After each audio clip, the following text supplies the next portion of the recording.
Hello, everyone. Thank you to be there with us for this maybe 12.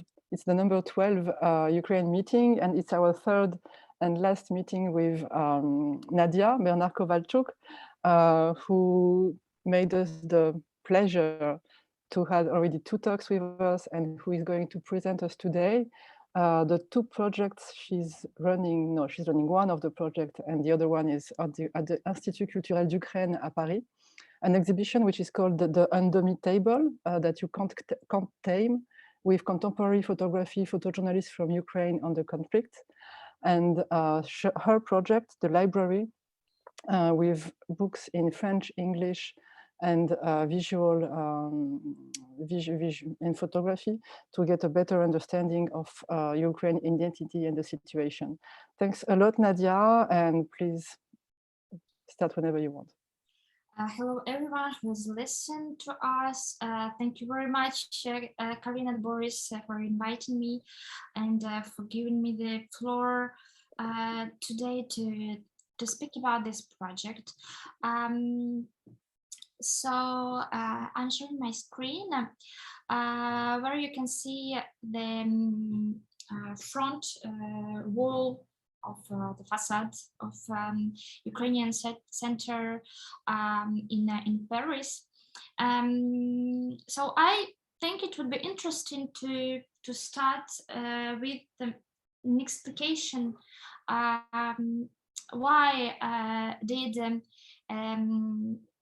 why did we start a project, a long project to talk about Ukrainian art, culture, and history, and what is the aim of this project, and what is the response for which danger we're trying to give an answer. So you know, in the context of Russian invasion of Ukraine, there is also a great part of Russian propaganda and lies that talk about Ukrainian history and Ukrainian culture. And this propaganda and these lies are also transmitted by pseudo-historical writings by President of Russian Federation, of Vladimir Putin, who wrote last year several historical texts about the proximity of Ukrainian and Russian nations, basing on the writings of Russian neo-fascist historian Alexander Dugin, who was during a long period of time a professor of sociology in the State University of Russia in Moscow. So it's quite a person with very extremist views, but who still has a real authority in Russia. And Putin, in his writings, reaffirm and rewrites in the same narratives, the same ideas that Dugin put in his text. So I put here a citation of Dugin, of his publication made via the social network of contacts, is a Russian social network that is the same thing like a Facebook, but for Russian-speaking people. You can still find this citation, and you see this phrase was written by him in the day before the Donbass resistance of Ukrainian army in 2014, where he considers that the people resisting, in fact, of Russian invasion are cretins, and they need to be all to be killed. Can I ask you something before? Can we come back to the slide? Sure. Thanks. I just wanted to be sure it's just a translation. because translation problem, because when we read the sentence, Ukrainians are wonderful Slavic people, does it mean that Ukrainians are Slavic people, or that they are the bastard race emerged from the sewers, like in the sentence after that? No,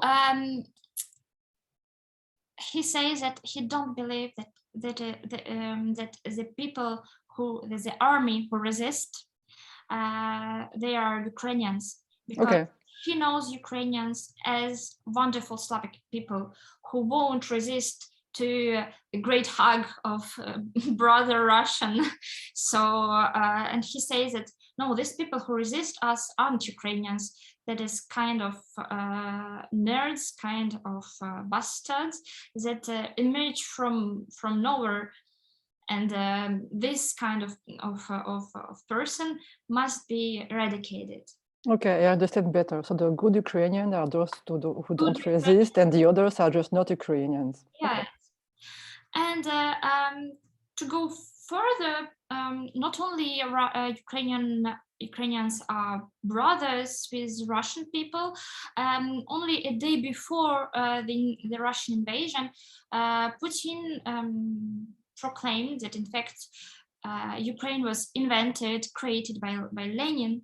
That is a total lie, of course. And this phrase was an object of a lot of memes and jokes the day of its publication, because of course Ukraine have a great history, and of course it wasn't invented by Lenin. But when I started to give some interviews to speak about Ukrainian culture in France, that I do a lot from the beginning of the war, I understood that there is a great lack of comprehension, of understanding, and of knowledge from French journalists, but also scholars and historians and politologues, even from politologue, about Ukraine. Say, I remember I had this conversation for the journal La Vie, Life, when the journalist asked me, so what is the difference between Ukrainians and Russians? And you know, me, who was born in independent Ukraine, who during all my life I studied Ukrainian history, Ukrainian literature, history of Ukrainian art. It was a really shocking question, you know, because for me there is no question what is the difference between us, because I'm so sure to have my own culture that is not Russian, that is not Polish, that is not Belarusian, but is Ukrainian. That it was shocking, and from the first sight difficult to answer. So I needed to find some points of real difference to, like, we have this architectural style that is called Cossack Baroque, or we have the Ukrainian literature that you can find the examples of which starting from 17th century. So it wasn't evident to make a response to this answer, but I was surprised by the ignorance of Western. Can I weigh in right now on that? Because that's ignorance and that's surprising. I think we are all facing that from the moment right now, but it's also facing the power of the imperialism, because Ukraine and other countries suffered from that. Yes, sure. From rapacity, and we don't know that some people are Ukrainian because they have been Russians for politically Russians. They had no choice. So this ignorance, in my opinion, there are at least two explanations. This dominance of imperialist discourse of Russia from many centuries, from historians that worked in Russia, but also Russian historians who worked in Western institutions and who perpetuated the same schemas and the same narrative about Great Russia and brother nations and all these things, and about Malevich, a Russian artist. I mean, all this cliche we are fighting with today. And from another side, there was also an obvious lack from our side, from Ukrainian side, the lack of work on this subject, the lack of diplomatic work, the lack of cultural diplomacy. So there is work to do from our side. And it's a pity that we started to work with this in this circumstance, but still, I hope that these circumstances so tragic that gave us the possibility to speak. I hope that we will use it. We will use it effectively to put the attention on our history and our culture and on our history of art and whatever. So I see it like a possibility that we must seize and that we must use very effectively. And I'm not the only one person. There are a group of persons in Paris, in fact, who understood this possibility and this urgency to speak about, to explain why Ukraine wasn't created by Lenin and what is, in fact, the history of Ukraine and what is modern Ukraine, because nobody knows as well about history of Ukraine, but also neither about the contemporary Ukraine. So the war gave us this possibility, and from the beginning there is a great interest from the media that gave us the floor and gave us the visibility, and there are a lot of publications and magazines that put a light on the situation and on Ukraine. There are several articles, publications that speak not only about contemporary, the actual situation, but that try to explain the history and so describe the context. But we know from our experience of Maidan, for instance, or from the experience of Donbass, especially from the experience of Donbass, that this attention will not long forever, and that attention of media is short, and it will stop one day, and that other subjects like presidential election in France will have more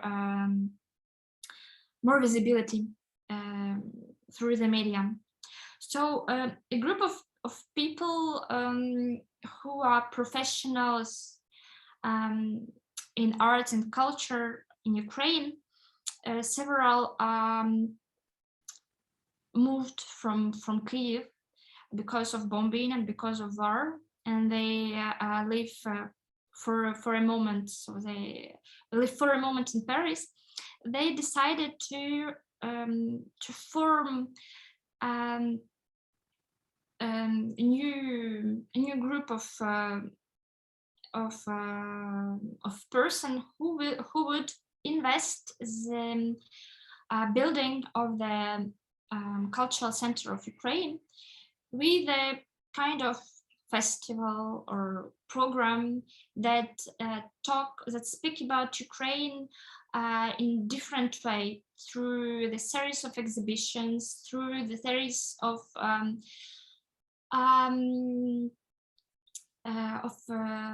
talks about literature and politics, through concerts, and for me through this library that I initiated. So of course the very important event of this program that is called Ukrainian Spring is this exhibition called the Indomptable, that is hosted by this building in Paris, the Cultural Center of Ukraine. And that was curated by Solovia Savchuk, who is the curator in regular time, in peaceful time.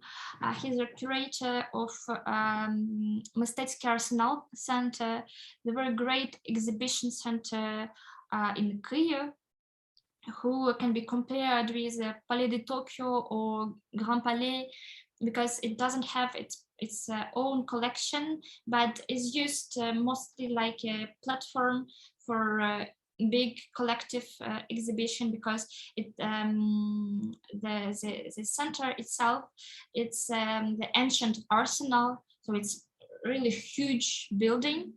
That is one of the most important institutions of art in Ukraine, in fact. So Solovia Savchuk created this exhibition that unites photographers and photojournalists who speak mostly about the war, about the actual situation in Ukraine. But it starts with a project of video art, video made by a Ukrainian artist from Lviv, Andrei Boyarov. The video who shows these interferences in the television, in fact, from the culture channel of Russian television, where this interference, you know, this kind of how can we glitches, like glitches, this kind of glitches that appear in the middle of program about culture, you know, that speaks about this interference of politics and instrumentalization of culture by politics. So there are more large frame of themes she speaks about, but mostly the exhibition show the works of very recent images made by Ukrainian photojournalists. The exhibition is built in two parts. It consists of two parts. First of all, this images made by photojournalists.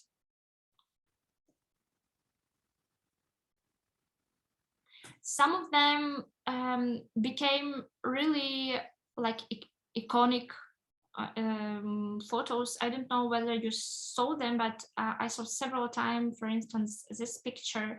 I think it really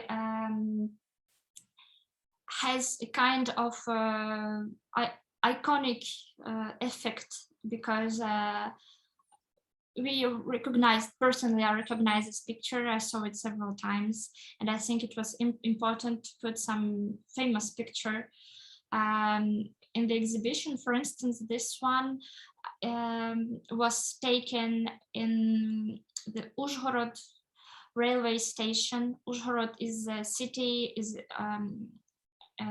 in western Ukraine, where people from where people left from Ukraine to European countries. And you can see a lot of people in this man who has listened to President Zelensky, who from the beginning of the war make these speeches every day, every evening, in fact, making a kind of digest of what happened and what he did, and the fact of listening Zelensky is became kind of ritual of Ukrainians in Ukraine, but also abroad.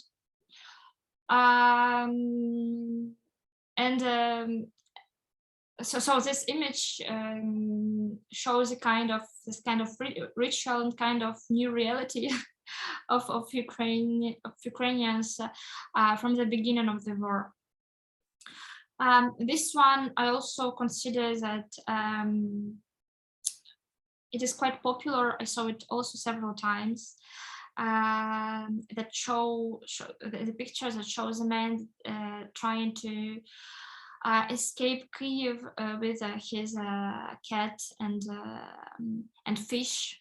It's in the same time, you know, he has this cask, so it's you understand the danger, but you have also this attention to his pets, so it's in the same time very sensitive, and you understand the whole the dangerous situation. And I also think, maybe you're not agree with me, just tell me whether you saw this this picture, because I think what Salomia tried to do is to put in the same time recognizable pictures and something new that you didn't see in printed medium. For instance, this one made by Olga Drozd make part from a larger series that she makes every day. In fact, it is a view from her apartment. She makes every day the same. In the same time, she makes photos that create this understanding of time that is passing, with images that are that becomes more and more important of quantity. I don't know. So there are the more and more images in the series, and what you can see also is this kind of dialogue of the windows protected from bombarding, and you see here we try to put also the same protection. Do you see what I mean? Here is a kind of dialogue between the photos and between the windows of the center. That were several photos from the exhibitions that shows the most recent photos of today's war, ongoing war. In the same time, what the curator made is that she put also several, just only 2 pictures of Maxim Dondyuk, who were made in 2017 in Donbass, and which show, in fact, that the war that is ongoing didn't start on 21st February, and that, in fact, it is a long war. It is a 8 years war, 8 years long war, and this diptych of Dondyuk from Donbass is like I try to remember about this fact, and it also serves a kind of transition between the first part, which is quite colorful. There is a lot of colors in these images, and the second part that consists exclusively from works of Alexander Gladio, Ukrainian photographers, photojournalists, who in fact is one of the most important photojournalists of Ukraine. He received Shevchenko Prize in 2020. Shevchenko Prize, it's a kind of Chevalier de Légion d'honneur in Ukraine, so it's as a distinction for very important work, for a lifelong work, in fact. Vladylav works with a lot of international agencies, and he's a photographer for Médecins Sans Frontières depuis during several years. He covered many wars in High Karabakh, in Chechnya, in Moldova, and he covered war in Ukraine from 2014. He works exclusively with monochrome photography, so that he makes these images more universal and not only that talk about some universal human experience and not only about this situation in a precise moment. And he started to work with these difficult themes like children without houses, homeless children who in Ukraine and in Soviet Ukraine and in independent Ukraine. He photographed prisoners in prisons in at post-Soviet space in Russia, for instance, and he photographed a lot of conflict zones.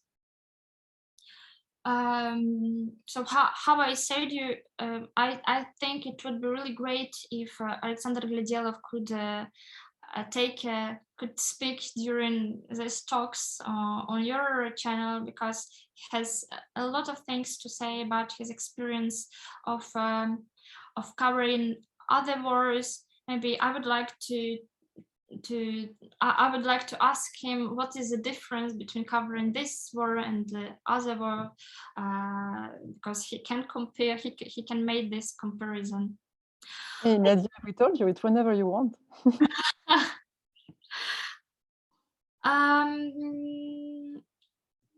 So here was my small talk about exhibition, and I would like to add that in the same time I opened in the first floor of the center the library that in fact is my project, but my colleagues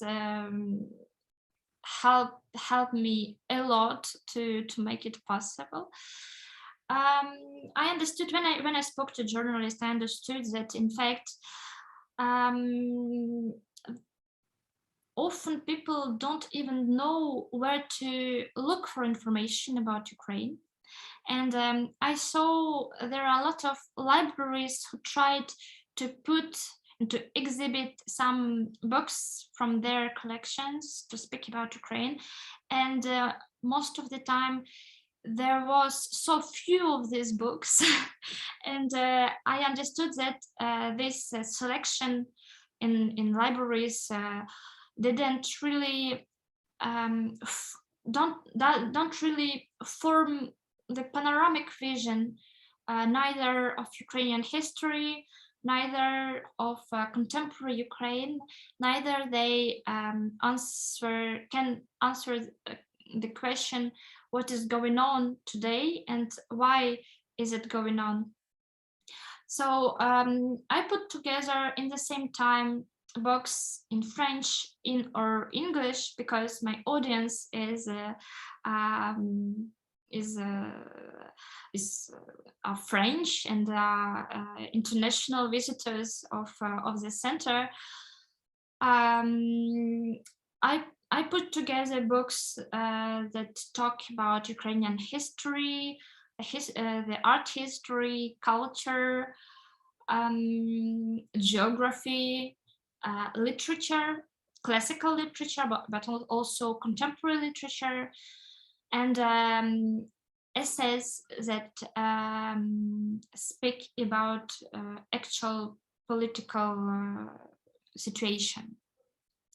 So in the same time, there are several publishing houses, French publishing houses, who made a donation of their books for this library, and who were extremely engaged and extremely reactive to my my inquiry. For instance, this is a very important donation of several dozens of books made by L'Harmattan publishing house, who has a series named Ukrainian Presence, and where you can find essays on history and on literature and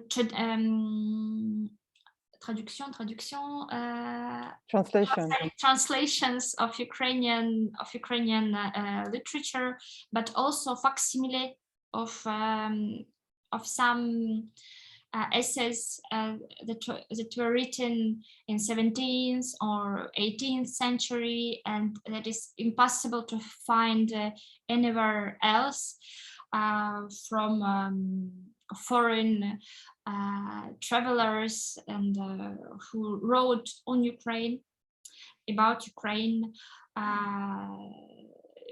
and that you can read in these publications.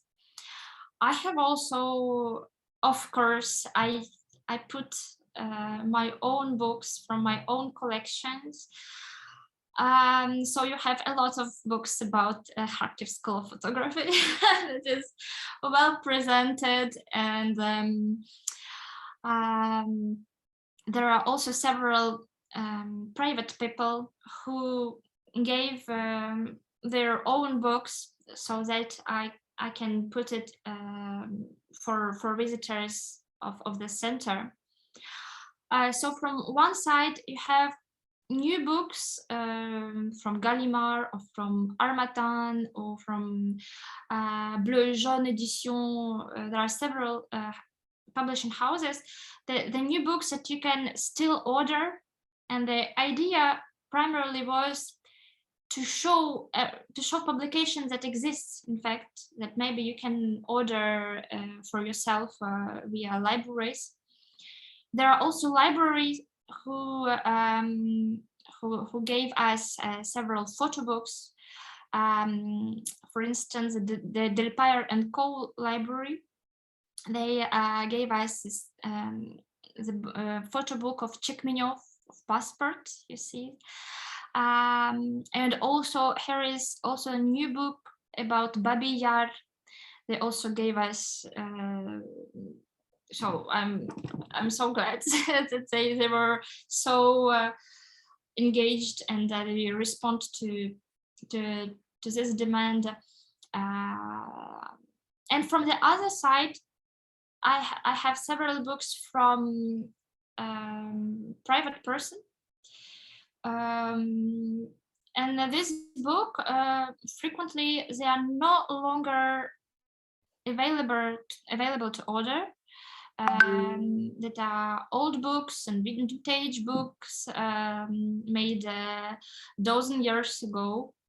And for instance, several days ago, I received 2 books, a catalog and writings of Alexander Bohomazov, who is a Ukrainian Kubo-futurist artist, books that were made in the 1990s, and books arrived from Australia, and you can't find them anywhere else in this library. So we have some exclusive materials, if I can say so.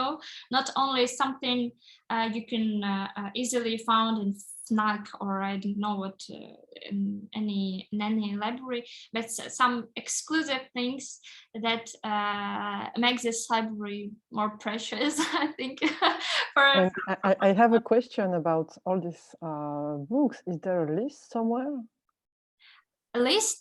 A list of all the books you have? I'm making a list, yes. You're making a list? I'm making a list, yes. It's going to be available on the Cultural Center webpage, I assume. A list of books? I didn't think about it. In fact, it was a list for me, just to make to understand what I have and also to understand which book was given and which book was like given not to forever, you know. Landed. Prote is to land, right? Land. Yeah. Land. Which book was land? So I will need to give it back. Okay. So it is my private list, but I didn't even think that it would be interesting for people to have that list. Maybe you're right. It's a question because I know from the beginning that a lot of people want to know more or want to do things and they don't really know how and who to ask to. So if there is a list of books on Ukraine available at the Ukrainian Center and that you validated, I think it's very reassuring for some people who want to know more. And even if they don't come and check the books because they may not live in Paris, at least they have a list with the books that properly talk about the country and the identity. Yeah. Yes. I see what you mean. Well, I have another list. I have a list of books that we would like to have, but that we don't have still. And so I use this moment to say that if you want to help the Ukrainian library in Paris, you can order some of this book. Just contact me, and I will send you a list of publication that we would like to have. It is a possibility to help. Yeah, maybe there's a photographer in Paris that would like to take a picture of all of those books, so you have a PDF, yeah, where all of those books are visible, and maybe there is somebody who has time who would like to research if those books can be bought online. There are issues of I don't think that that you can legally make the things that you can legally put the books online. No, that you can buy them online. That you can buy them online. Of course, not every of this book, but a great number of this book you can buy online. That's why I put here an information about this series with a QR code, so that people can easily find it in the internet from the site of the publisher house. I have a question regarding the exhibition. The opening was Tuesday. Yes. How was the opening? Who did visit? Was it the majority of Ukrainian expats? Were there French people, press? The opening was very reassuring, very successful, and there was a lot of people. You weren't able to enter to the main room. This one, it is the beginning. It's not the opening. It's like 1 hour before opening, when in the very moment of the opening, you weren't able to enter to this room. So much there was people. And half of them were Ukrainians, because there are a lot of Ukrainians now in Paris, and other parts were French, and there was a lot of journalists as well. So it was a real success, like the first of our event, because the exhibition isn't the first event. In fact, the first was the meeting with Ukrainian writer Andriy Kurkov, that is very famous in France. I don't know whether he's famous in I don't know him, but I'm not into, I don't read a lot of literature since I'm graduated from literature. Well, believe me, the same thing. The room was full of people. There wasn't even one empty chair, and there were a lot of people standing without chairs. So frankly speaking, the group of communicators and the group of organizers, they really did great their job about speaking around about these events. And I must reinsist that the choice of events, the choice of artists or writers or even books, it is really a selection of the best we have, because it's really important to form this vision of Ukraine. There is an empty space that we must fill with the best that we have, the best writers, the most professional historians, the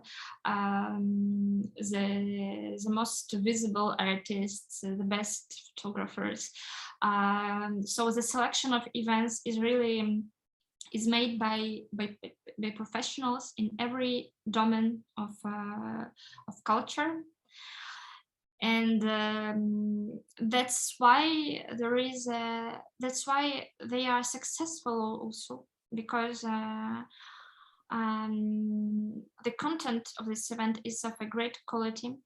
And the library you see, it's not everything that I have. I have much more books than that, but I made really a selection, a subjective selection of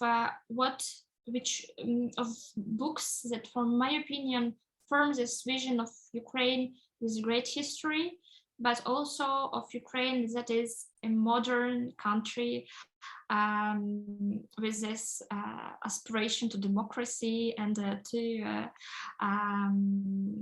so you see, we speak about the selection, not everything we have. And I think it's important to make the selection by professionals. How long is the exhibition going to run? It finishes on 10 May. Mm-hmm. So. And I also have a question. Solomia Sovchuk, the curator, he's going to stay in France? I think we don't know, but she's displaced, like we say, displaced in France. So as long as it's not safe to come back to Kyiv, she stays in Paris. Okay. Yes.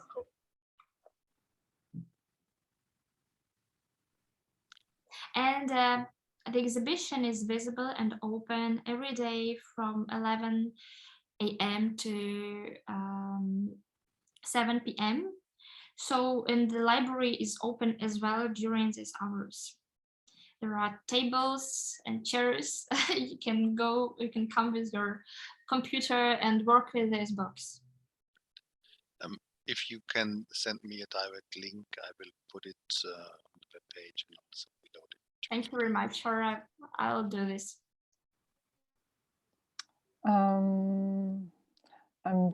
Do I have questions? Do we have more questions, Boris? No, I don't. I'm trying to. I think one question would be if you say that the Ukrainian Cultural Center is so active and this is running until May, what is planned after? So we have a plan for next month.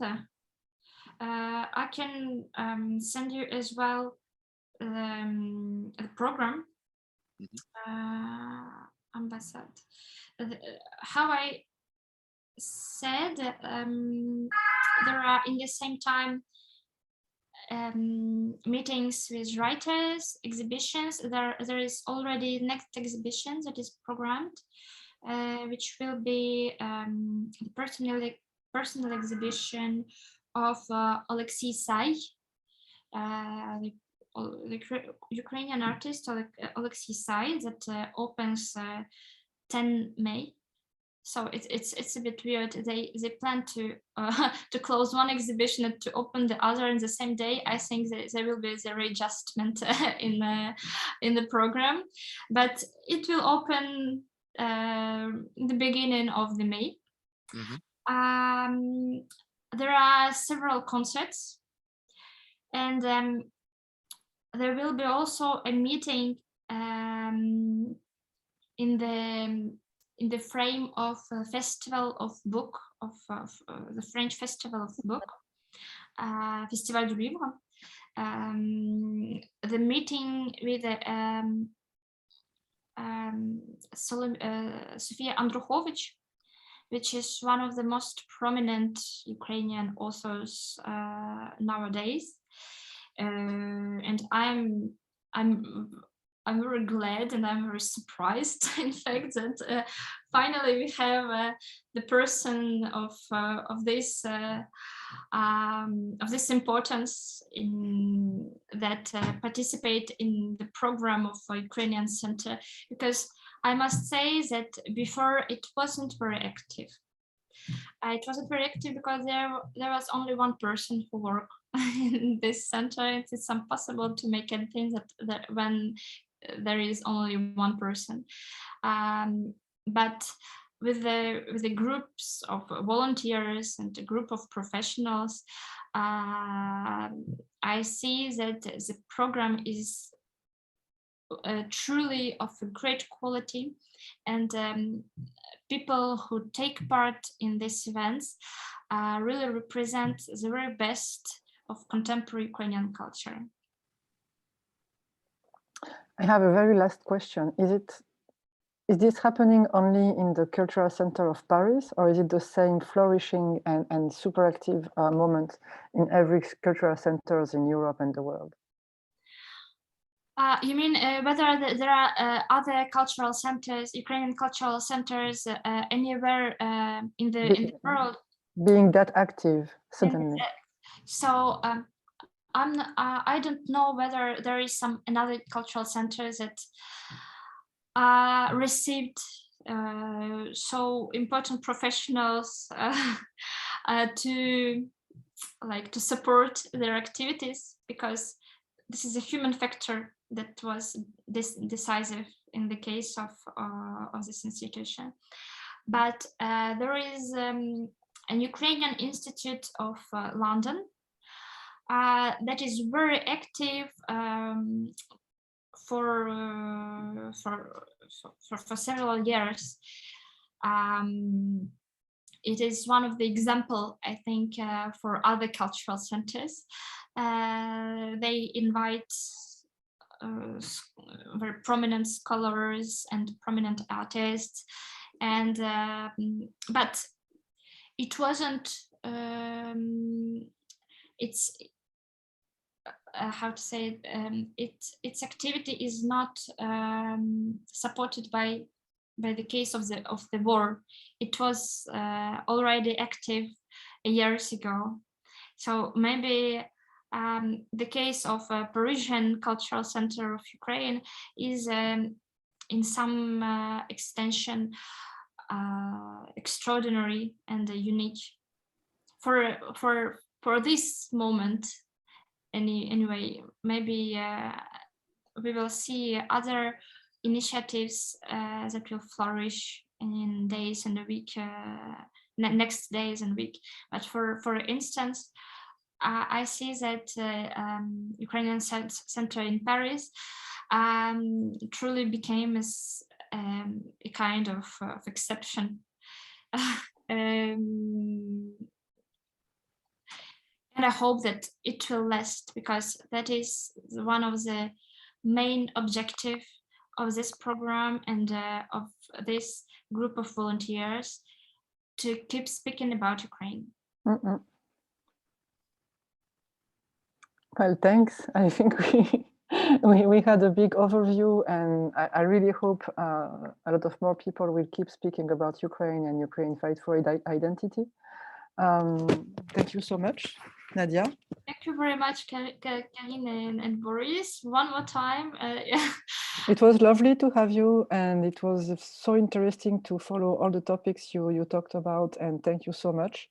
And thanks also for your help for maybe contacting others, because it's so useful, and we're trying to help the way we can, and to learn ourselves and help the others to learn too, because it's a great teaching moment, very painful for a lot of you, but very, very important for all of us.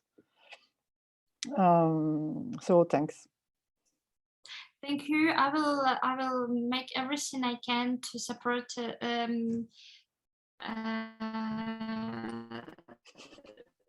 support something.